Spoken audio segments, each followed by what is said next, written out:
नमस्कार साथियों, आज का अपना टॉपिक रहेगा ब्लड सर्कुलेटरी सिस्टम यानी कि रक्त परिसंचरण तंत्र। अब देखो, क्योंकि ये सिस्टम है, तंत्र है, तो बहुत सारे ऑर्गन से मिलकर रहेगा। तो इसमें कौन कौन से ऑर्गन यानी कि अंग में आएंगे? तो देखो, इसमें एक तो रक्त होता है, एक हृदय, क्योंकि रक्त को घुमाने के लिए, पूरे शरीर में घुमाने के लिए कौन होता है, कौन पंप करता है? हृदय, है ना, एक मशीन की जैसे। एंड रुधिर वाहिनियां, जिनमें रक्त बहेगा। तो इन तीनों से मिलकर के क्या बनता है? अपना रक्त परिसंचरण तंत्र बनता है। अब देखिए, रक्त यानी कि ब्लड को हम डिस्कस कर चुके थे पिछले वाली क्लास में। अगर आपने वो क्लास नहीं देखी है तो देख लीजिए। और देखिए, आज हम स्टार्ट करते हैं अपने इस सिस्टम को हृदय से, यानी कि हार्ट से। तो देखिए, हार्ट कैसा होता है, आप सभी ने ऐसा बनाया ही होगा, ठीक है ना। अब देखिए, ऐसा होता है ये, और इसके अंदर देखिए क्या होता है, ये जो है ये कवर कहलाता है इसका, हार्ट का, है ना। अपने हार्ट में 4 चेंबर होते हैं, इसमें कवर होता है। इस कवर को बोलते हैं, इस कवर को हम बोलेंगे पेरिकार्डियम, ठीक है। तो जो हृदय का जो आवरण है उसको हम बोलते हैं पेरिकार्डियम या फिर हृदय आवरण। इसके बीच में एक ऐसा सेप्टम होता है, ठीक है ना। बीच में क्या होता है? ऐसा सेप्टम। सेप्टम का मतलब इसके जो कक्ष होंगे उनको अलग अलग करने के लिए क्या होता है? ये पट होता है, सेप्टम या पट बोल देते हैं। अब इसके ऊपर भी ये चेंबर है, ये एक चेंबर हो गया ऊपर वाला, है ना। यहाँ पे भी ये चेंबर है, ओके। तो इसके 4 ब्रैकेट हो गए, मतलब, ठीक है। देखो, ऊपर वाले जो चेंबर होते हैं उनको बोलते हैं हम आलिंद। क्या बोलते हैं? आलिंद। और इंग्लिश में कहेंगे इनको एट्रियम, ठीक है ना। ये भी आलिंद। और नीचे वाले नीले, देखो ऐसे ही याद रह जाएगा ये, ठीक है ना। कैसे? नीचे नीले, नीचे नी नी नी आ रहा ना, तो नीचे नीले और ऊपर आलिंद, ऊ ए, है ना, तो ऊपर वाले आलिंद। अब देखिए, इसके अंदर ये भी नीले हो गया,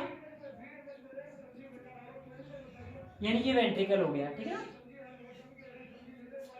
और इसको ऑरिकुलम भी कहते हैं, ऊपर वाले को, नीचे वाले को वेंट्रिकल ही कहते हैं। अब देखिए, यहाँ पर हम कह सकते हैं, क्योंकि इसके 2 पार्ट हो गए, दायां और बायां, यानी कि 4 चेंबर हो गए, है ना। 4 चेंबर हो गए ना, 1 2 3 4। अब इसमें एक तरफ को दायां कहते हैं, दूसरी तरफ को बायां कहते हैं। तो देखिए, ये वाला हो जाएगा इधर बायां, है ना। तो हम यहाँ कह देंगे बायां आलिंद, बायां नीले, ठीक है। और इधर कह देंगे दायां आलिंद, दायां नीले। शॉर्ट में हम कह सकते हैं इधर राइट एट्रियम और राइट वेंट्रिकल, है ना। इधर कह सकते हैं हम लेफ्ट एट्रियम और लेफ्ट वेंट्रिकल, शॉर्ट के अंदर, ठीक है ना। अब देखो क्या होता है कि जो ब्लड होता है वो कहाँ पे आता है, शुरुआत कहाँ से होती है? तो देखिए, यहाँ पर एक नोड होती है, यानी कि हृदय की धड़कन कहाँ से स्टार्ट होगी? तो यहाँ पर एक नोड होती है, यानी कि संधि होती है, जिसका नाम है ऐसे नोड। क्या है? ऐसे नोड, है ना। तो ऐसा नोड जो होती है, वहां से हृदय की धड़कन स्टार्ट होती है। तो सबसे पहले जो ब्लड होगा, है ना, तो ब्लड होगा, जैसे मान लो शरीर से ब्लड आ रहा है तो इसमें आएगा, है ना। यहाँ पे हम बना लेते हैं शरीर, है ना, शरीर का पार्ट बना लेते हैं, कोई सा भी शरीर का कोई सा भी हिस्सा जिससे ब्लड आ रहा है ना। तो शरीर के हिस्से से ब्लड लेकर आएगा, तो जिस ट्यूब में आ रहा है, जिस नली में आ रहा है, इस नली का नाम है शिरा। क्या है? शिरा। यानी कि जो शिराएं होती हैं बहुत सारी होती हैं, तो बहुत सारी शिराएं, जैसे कि एक और शिरा है, ठीक है ना, ये एक और शिरा हुई।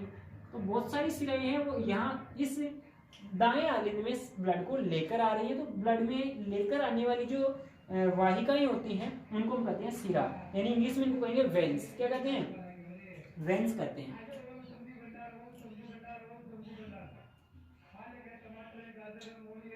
वेन्स कह सकते हैं, ठीक है। तो ये वेन्स होती हैं, ठीक है ना। एंड अब यहां से देखो, ब्लड आएगा, इसमें आएगा। जब ये फुल भर जाता है तो फिर ब्लड इसमें आ जाता है। यहाँ पे वॉल होता है, यहाँ पे क्या होता है? वॉल नाम की वॉल होता है जो कि कंट्रोल करता है। तो यहाँ से फिर ब्लड जब ये फुल भर जाएगा तो कहाँ पे आ जाएगा? इसके अंदर आ जाएगा, यानी कि नीले में आ जाएगा। तो यहाँ पर क्या होता है, देखिए, क्योंकि ये दाईं साइड में है ना, तो यहाँ पर ट्राई कैप्सिड वॉल होता है, ठीक है ना, यानी कि त्रिवलनीय पट होता है, वॉल नाम स्ट्रक्चर होती है, जिससे ब्लड इसमें आ जाएगा, कंट्रोल होकर। यहाँ से जब ब्लड फुल भर जाएगा ये, तो इसमें संकुचन होगा, यानी ये सिकुड़ेगा, और यहाँ से ब्लड कहाँ पे निकलेगा? सीधा यहाँ से फिर होते हुए बाहर जाएगा, यहाँ से ब्लड ऐसे बाहर जाएगा यहाँ से, ठीक है। अब ये कहाँ जाएगा? तो ये जाएगा अपने कहाँ पर, फुफ्फुस में, यानी कि फेफड़ों में। ठीक है, अब फेफड़े भी दो होते हैं, दायां और बायां, दो फुफ्फुस होते हैं, तो उसके अंदर जाएगा, क्या लेने जा रहा है, ऑक्सीजन लेने। क्योंकि बेटा देखो शरीर से आया था तो इसके अंदर क्या मिली हुई थी, CO2 मिली हुई है। इस ब्लड में क्या मिली हुई है, CO2 मिली हुई है, यानी कार्बन डाइऑक्साइड मिली हुई है। तो ऐसा ब्लड जिसके अंदर कार्बन डाइऑक्साइड मिली हुई है उसको कहेंगे हम अशुद्ध रुधिर। कौन सा रुधिर कहेंगे, अशुद्ध रुधिर। तो जो अशुद्ध रुधिर होता है वो किस में बहता है, यानी कि इम्प्योर ब्लड। तो इम्प्योर ब्लड किसमें बहेगा, वेन्स में, यानी कि सिराओं के अंदर। तो सिराओं में अशुद्ध रक्त बहता है, और इधर दाएं पार्ट में भी अशुद्ध रक्त ही होता है। यहाँ पे भी अशुद्ध, क्योंकि यहाँ पे भी CO2 मिली हुई है, यहाँ पे भी CO2 मिली हुई है, तो इधर वाले पार्ट में अशुद्ध रुधिर हो गया। ये शुद्ध होने के लिए कहाँ गया, फुफ्फुस में, यानी कि फेफड़ों के अंदर गया।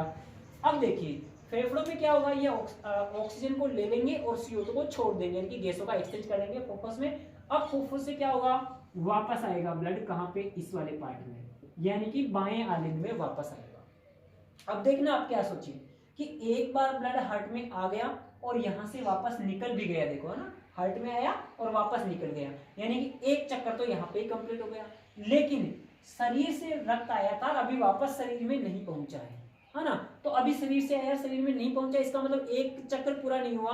तो क्या होता है, अपने दोहरा चक्कर पाया जाता है, दोहरा परिसंचरण होता है, ठीक है ना। इसीलिए अपने कहते हैं दोहरा परिसंचरण, दोहरा परिसंचरण तंत्र।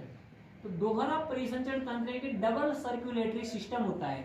डबल सर्कुलेटरी कैसे हुआ कि अभी देखो एक सर्किल हार्ट में तो कंप्लीट हो गया, हार्ट्स में आया, इन हो रहा है और वापस आउट हो गया, यानी आया और वापस निकल गया, एक चक्कर हो गया ना। बट अभी शरीर के हिस्से में नहीं पहुंचा है, तो इसका मतलब एक और चक्कर अभी इसमें लगना बाकी है, तो दो चक्कर हो जाएंगे। जैसे यहाँ से फुफ्फुस से ऑक्सीजन लेके आया तो वो शुद्ध होके आ गया, यानी कि अब जो यहाँ से लेके आ रहा है ना, और यहां से जब ये फुल भर जाएगा आलिंद, तो यहां से ब्लड कहां पे आ जाएगा, निलय में, ठीक है। तो बाएं आलिंद से फुल भर जाएगा तो बाएं निलय में आ जाएगा, और जब बाएं निलय में जाएगा तो यहाँ से एक बाइकैप्सिड वॉल होता है ना, द्विवलनीय कपाट होता है, उससे ये कंट्रोल होता है। और जब ये फुल भर जाएगा तो इसमें संकुचन होगा, और इसमें संकुचन होने से ब्लड यहाँ से निकलेगा, फिर वापस यहाँ से ऐसे होते हुए निकलेगा, यहाँ पे ट्यूब लगी रहती है, नली लगी रहती है, यहाँ से निकलेगा और यहाँ से फिर जाएगा वहां पे वापस से शरीर में। तो देखिए अब क्या हो रहा है, अब वापस शरीर के हिस्से में पहुंच गया ब्लड, इसका मतलब एक चक्र कंप्लीट हो गया।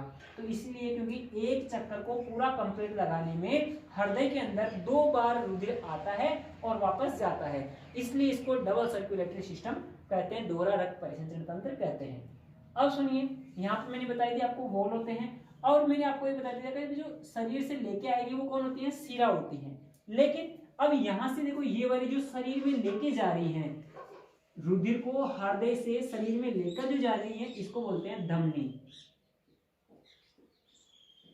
आर्टरी बोलते हैं। इसको क्या बोलते हैं, इंग्लिश के अंदर आर्टरी बोलेंगे, हिंदी में धमनी बोलते हैं। और देखो धमनी में क्योंकि यहाँ पे क्या है, शुद्ध होकर आया हुआ रक्त है, तो शुद्ध रक्त बहता है। कौन सा रक्त बहता है, शुद्ध रक्त बहता है। और शुद्ध रुधिर या शुद्ध रक्त किसे कहेंगे, जिसके अंदर ऑक्सीजन मिली हुई है। तो ऐसा रुधिर जिसके अंदर ऑक्सीजन मिली हुई है उसको शुद्ध रुधिर कहेंगे, वो कहाँ पे बहेगा, धमनियों में बहेगा। और अशुद्ध रुधिर जिसमें CO2 मिली हुई है वो कहाँ पे बहेगा, शिराओं में बहता है। तो शिरा और धमनी ये क्या हो गई, रुधिर वाहिनी, यानी कि वेसल्स हो गई, ब्लड वेसल्स हो गई।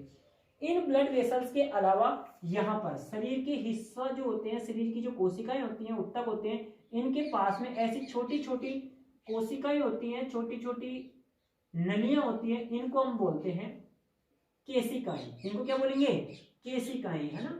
तो केशिकाएं भी होती है, यानी कि रुधिर केशिकाएं होती है। क्या होती है, रुधिर केशिकाएं। इनको इंग्लिश में कैपिलरी कहते हैं। क्या कहते हैं, कैपिलरी। तो ब्लड कैपिलरी होती है। तो कुल मिलाकर के 3 प्रकार की रुधिर वाहिनियां होगी, धमनी, शिरा और केशिकाएं। ये केशिकाएं जो कैपिलरी है, ये कहाँ पे होती हैं, अपने शरीर की जो उत्तक होते हैं, जो कोशिकाएं होती हैं, उनके पास में होती हैं, बारीक बारीक होती हैं। सबसे बारीक ये होती है केशिकाएं, तीनों नलियों में से।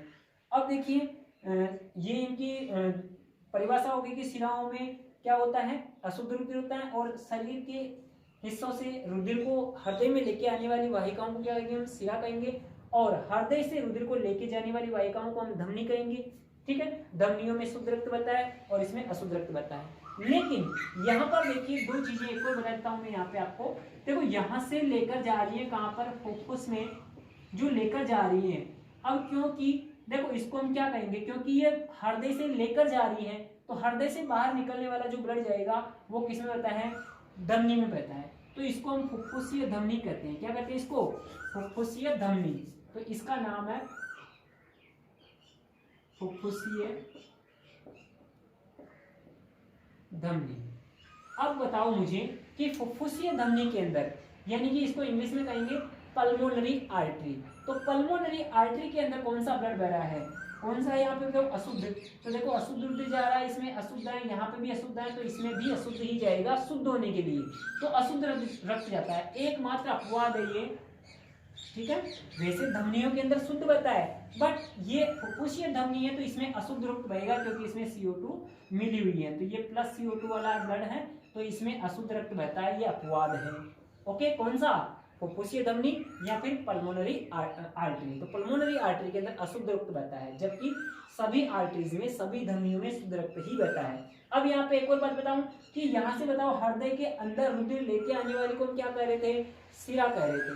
तो यहाँ पे भी देखो फुफ्फुस से जो लेके आ रही है इसको हम सिरा ही कहेंगे, लेकिन क्योंकि ये फुफ्फुस से आ रही है, लंग्स से आ रही है, तो क्योंकि फुफ्फुस को इंग्लिश में कहते हैं लंग्स, फेफड़े है ना, तो लंग्स से आ रही है इसलिए इसको बोलेंगे पल्मोनरी। इसको बोल देते हैं, यहाँ पे लिख देता हूं मैं, इसको इंग्लिश में कहेंगे वैसे पल्मोनरी वेन्स या फिर फुफ्फुसीय सिरा। तो ये जो फुफ्फुसीय सिरा है इसके अंदर कैसा रक्त होगा बताओ। यहाँ पे फुफ्फुस में क्या होता है, गैसों का एक्सचेंज होता है, तो CO2 को छोड़ देगा रक्त और ऑक्सीजन को ले लेगा। तो इसमें ऑक्सीजन मिला हुआ है, यानी कि ये शुद्ध रक्त है। इसमें क्या मिला हुआ है, ऑक्सीजन मिला हुआ आ रहा है, तो ये शुद्ध रक्त है। तो एकमात्र फुफ्फुसीय सिरा ऐसी सिरा है जिसमें शुद्ध रुधिर बहता है, ठीक है। तो यहाँ पे भी शुद्ध रुधिर होगा और पूरे शरीर में शुद्ध रुधिर जाएगा। तो धमनियों में हमेशा ही शुद्ध रक्त बहता है, लेकिन फुफ्फुसीय धमनी में अशुद्ध रक्त बहेगा। और सिराओं के अंदर हमेशा ही अशुद्ध रुधिर बहता है, इम्प्योर ब्लड बहता है, लेकिन फुफ्फुसीय सिरा में शुद्ध रुधिर बहेगा। ओके, तो ये ध्यान रखना आपको, ठीक है। अच्छा देखिए, इसके अंदर ये जो सर्किल बन रहा है ना, ये बात रह गई थी, ये जो सर्किल बन रहा है ये नीचे वाला, इसको बोलते हैं देहिक चाप। कौन सा चाप है, देहिक चाप, है ना, यानी कि देहिक चाप, देहिक सर्किल बन रहा है ये, है ना। इसको ऐसे सर्किल बन करो, ये वाला। और ये जो ऊपर जो सर्किल बन रहा है इसको बोलते हैं फुफ्फुसीय चाप, फुफ्फुसीय चाप। ओके, तो इस प्रकार से दो सर्किल होते हैं, इसलिए ये डबल सर्कुलेटरी सिस्टम कहलाता है ना। इसका फायदा क्या है, देखो दोहरा रक्त परिसंचरण का फायदा क्या है कि जो अशुद्ध रुधिर है वो एक तरफ रहता है राइट साइड में, और जो शुद्ध रुधिर रहता है वो रहता है लेफ्ट साइड में। इससे क्या होगा, ब्लड के अंदर ऑक्सीजन की मतलब आपूर्ति ज्यादा होगी और अपनी कोशिकाओं को ऑक्सीजन ज्यादा मिलेगा, अपने ब्रेन को ऑक्सीजन ज्यादा मिलेगा, ठीक है ना। तो ऑक्सीजन को सही ढंग से पहुंचाने के लिए, और ऑक्सीजन और CO2 दोनों का जो शुद्ध और अशुद्ध रक्त होता है ये मिले नहीं आपस में, है ना, इसलिए ये अलग अलग चेंबर की व्यवस्था होती है, ठीक ना। ये जो हृदय की जो धड़कन होती है ना, उसको हम किसमें मापते हैं, वो जो स्टेथोस्कोप होता है। तो स्टेथोस्कोप में क्या करते हैं, हम हृदय की धड़कन को सुन सकते हैं। हृदय की धड़कन जो होती है वो कैसे आवाज आती है, देखिए इसके अंदर, क्योंकि इसमें क्या होता है, एक बार तो ये संकुचित होता है जिसको हम बोलते हैं प्रकुंचन, प्रकुंचन, है ना, प्रकुंचन या संकुचन कर दो। और एक होता है शीतलन जिसको हम अनुशीतलन कहते हैं, अनुशीतलन। तो अनुशीतलन का मतलब फैलना और प्रकुंचन का मतलब संकुचित होना, ठीक है।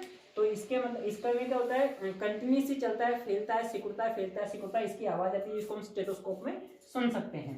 और देखिए इन सिराओं में और धमनी के अंदर जो ब्लड बहता है ना, ब्लड फ्लो होता है ना, तो उसको अलग अलग प्रेशर से होता है। जैसे यहाँ से क्योंकि ब्लड प्रेशर के साथ में जाएगा तो धमनी के अंदर ज्यादा प्रेशर होता है ना, और इनका प्रेशर होता है, देखिए धमनी के अंदर जब प्रकुंचन होता है, यानी कि यहाँ पर जब प्रकुंचन होगा, संकुचित होगी, ठीक है ना, तो इसमें प्रेशर के साथ में ब्लड जाएगा, ये होता है 180 mmHg, है ना। और यहाँ पर क्योंकि शरीर से आ रहा है तो कम प्रेशर के साथ में आता है, तो इनके अंदर आता है ओनली, सॉरी यहाँ पे 180 नहीं 120 होता है ना, 120 mmHg होता है। और यहाँ पर होता है जो ब्लड का जो फ्लो होगा ये 80 mmHg, ठीक है। तो इस प्रकार से इन दोनों को एक साथ मिला करके हम कहते हैं ब्लड प्रेशर। तो अपना जो ब्लड प्रेशर होगा वो कितना होगा, ब्लड प्रेशर जिसको हम BP कहते हैं, तो जो नॉर्मल BP होती है वो होती है 180 120 बटा 80 है ना, 120 बटा 80 mmHg, ये नॉर्मल बीपी होती है, ठीक है ना। लो बीपी और हाई बीपी कब होगा, जब इस रेशियो से अगर अमाउंट बढ़ जाता है तो हाई बीपी, और अगर इससे रेशियो कम हो जाता है तो लो बीपी हो जाती है, ठीक है ना। तो ये ब्लड प्रेशर है, और ब्लड प्रेशर को हम किस यंत्र से मापेंगे, स्पेग्नोमेनोमीटर होता है, यानी कि रक्तचाप इसको बोलते हैं। तो रक्तचाप मापी होता है, जिससे हम क्या मापते हैं, रक्तचाप को मापते हैं, ब्लड प्रेशर को ही रक्तचाप भी कहते हैं। ओके।